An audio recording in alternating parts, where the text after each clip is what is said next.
Yes, hello to you all once again. Welcome back to your number one and favourite classic dirt bike TV channel, and it has been a couple of weeks since we've posted any videos here on my channel, but that's been due to the fact that we've been out and about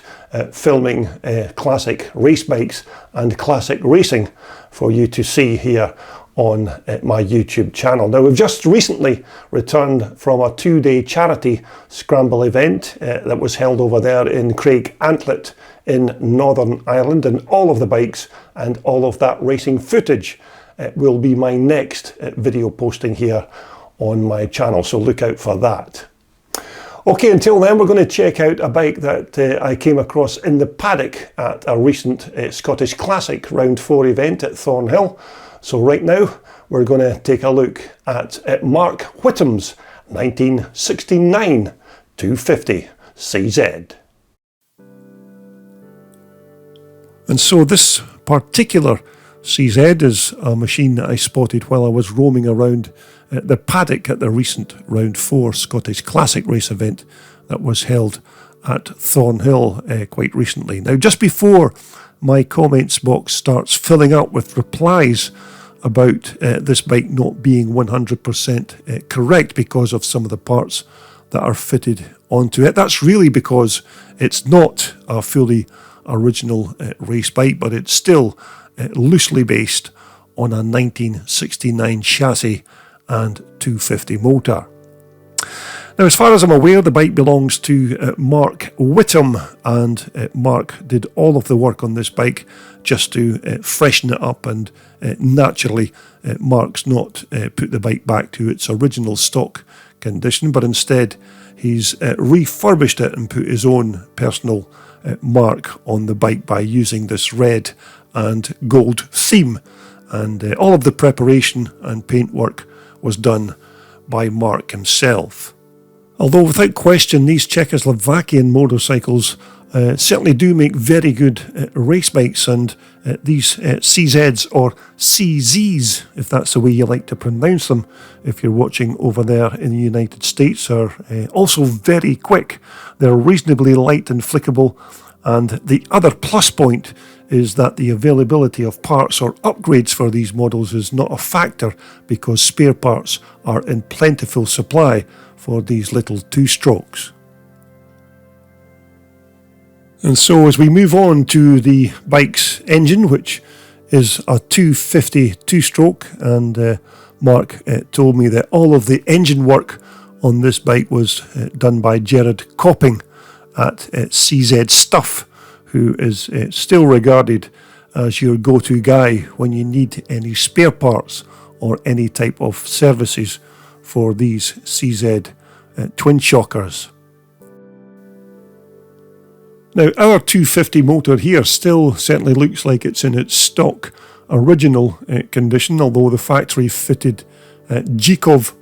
carburetor's been swapped for a more modern Mikuni car, because the original Zhikov carbs, as you know, that were fitted to these CZs back in the day did have a bit of a reputation for flooding and leaking,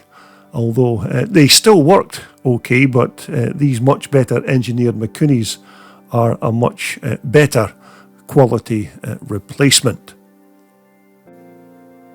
And once more, Mark's 250 here hasn't undergone the usual gearshift upgrade on these motors, as it's still in its original shifter configuration, but the shifter upgrade on these CZs is certainly a very good investment, as it almost eliminates the long throw associated with these engines when you're shifting between the cogs. And basically it involves connecting up a linkage system for the shifter as opposed to having it bolted directly onto the shaft as we see here.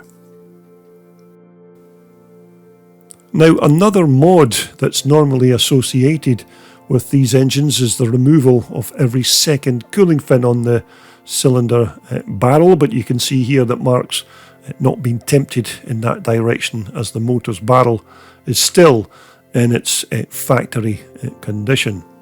But other things like maybe fitting wider foot pegs and a lighter alloy rear brake pedal are again quite decent upgrades, and these will all help towards making the bike a much better racing experience when you're out there on the racetrack. Now, at the front end of Mark's bike, it certainly looks like it still has the standard front suspension units for its 1969 year, and despite these forks being a bit antiquated and old school from back in the day, these were still excellent suspension units for their time. Now, certainly no mistaking these CZ hubs, and these once more were well engineered parts for their time, so much so that even in this modern day, bike builders still use these CZ hubs and brakes when they're building hybrids or maybe special types of Twinshock race bikes. And again, although these were old school drum brakes, they still had decent stopping power if you wanted to slow down the bike going into a corner. And once again, both the front and rear wheels on Mark's bike are brand new replacement items, and these have been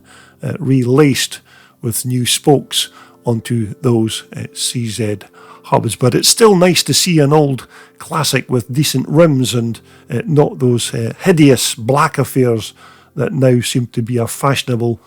trend on Twinshock race machines. And once more, your stock CZ rear hub on the back of the bike, which Mark did tell me had been modified, but I really wasn't paying attention when he explained it all to me, but it did have something to do with the shoulder of the hub where it's bolted onto the sprocket. And also at the rear we have a substantial rear drive sprocket on the back of Mark's bike, and a decent heavy duty brake anchor and combined chain guide just to keep everything lined up and running straight when that 250 motor puts the power down. Now, naturally, at the back end of Mark's CZ we have an upgraded set of rear suspension units, which are very good quality British made rock shocks, and these very popular suspension units are used in a multitude of different makes and models of off-road race bikes, and most owners and riders who use these on their machines say that they work very well in all kinds of racing conditions. But there is some scope here for making adjustments to the rebound and damping on these shocks, but more importantly, they're all fully rebuildable for any kind of servicing and maintenance that may be required. And once more, and as you'd expect, the bike's exhaust system on Mark's machine is not the original pipe, and to be fair, very few of these CZ bikes nowadays still have their stock pipes fitted, usually because of their age and how the older original pipes have taken years of abuse on the racetracks. But these reproduction pipes are of much better quality and easily available as a straightforward bolt-on replacement for the original Czechoslovakian factory unit. Now, once more, and as far as I'm aware again, this is the original fuel tank for this 1969 250, although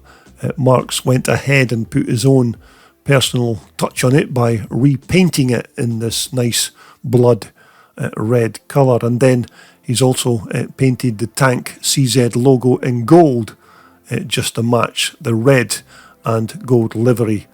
of the bike. But back in the day, these fuel cells certainly would have held more than enough pre-mixed gas to keep that 250 two-stroke motor fed with its fuel on even the very longest of racing motos.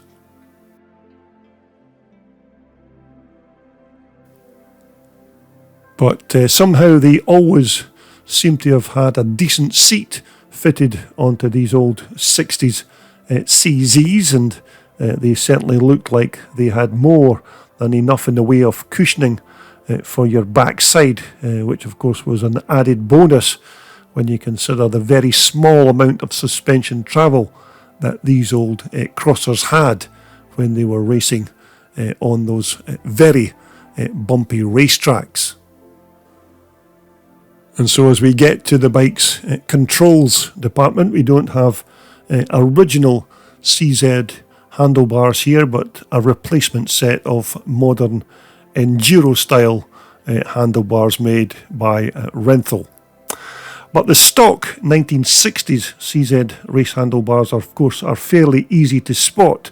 as the hangers for mounting the clutch and brake levers on those bikes are normally welded onto the bars and not held on by clamps, as you see in this case. But again, a very good Gunnar Gasser throttle and a pair of very high quality Magura levers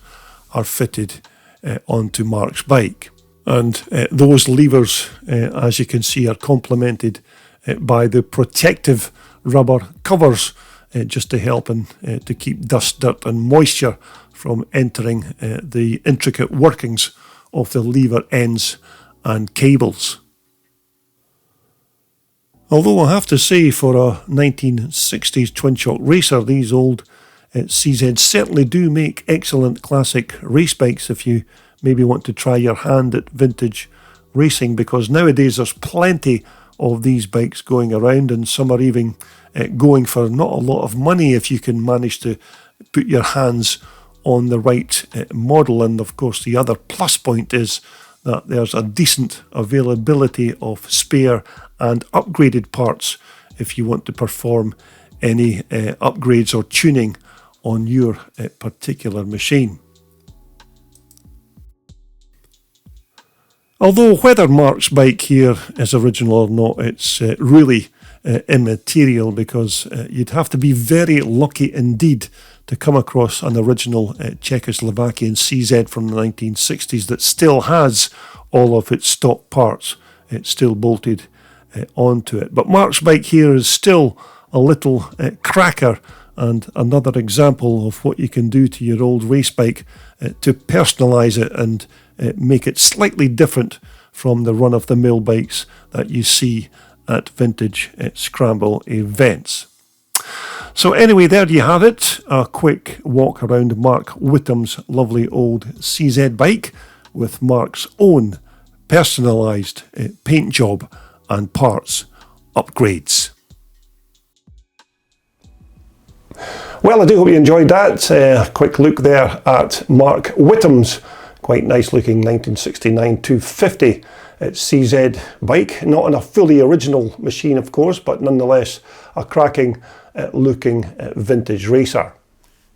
So as I said, we have recently just returned from a 2-day charity scramble event held at Cecil Pearson's racetrack at Craig Antlet in Northern Ireland, and my next few video postings will be all of the bikes and all of the racing from that 2-day charity event. So if you haven't already subscribed to my channel, then I do hope you will take that opportunity to do that small thing in order that you don't miss out on any future videos that I post here on CDB TV. So until then, everybody keep safe and well, and I hope you'll all rejoin me in a few weeks' time when we will be posting all of that Northern Ireland racing footage. But until then, stay safe and I'll see you soon.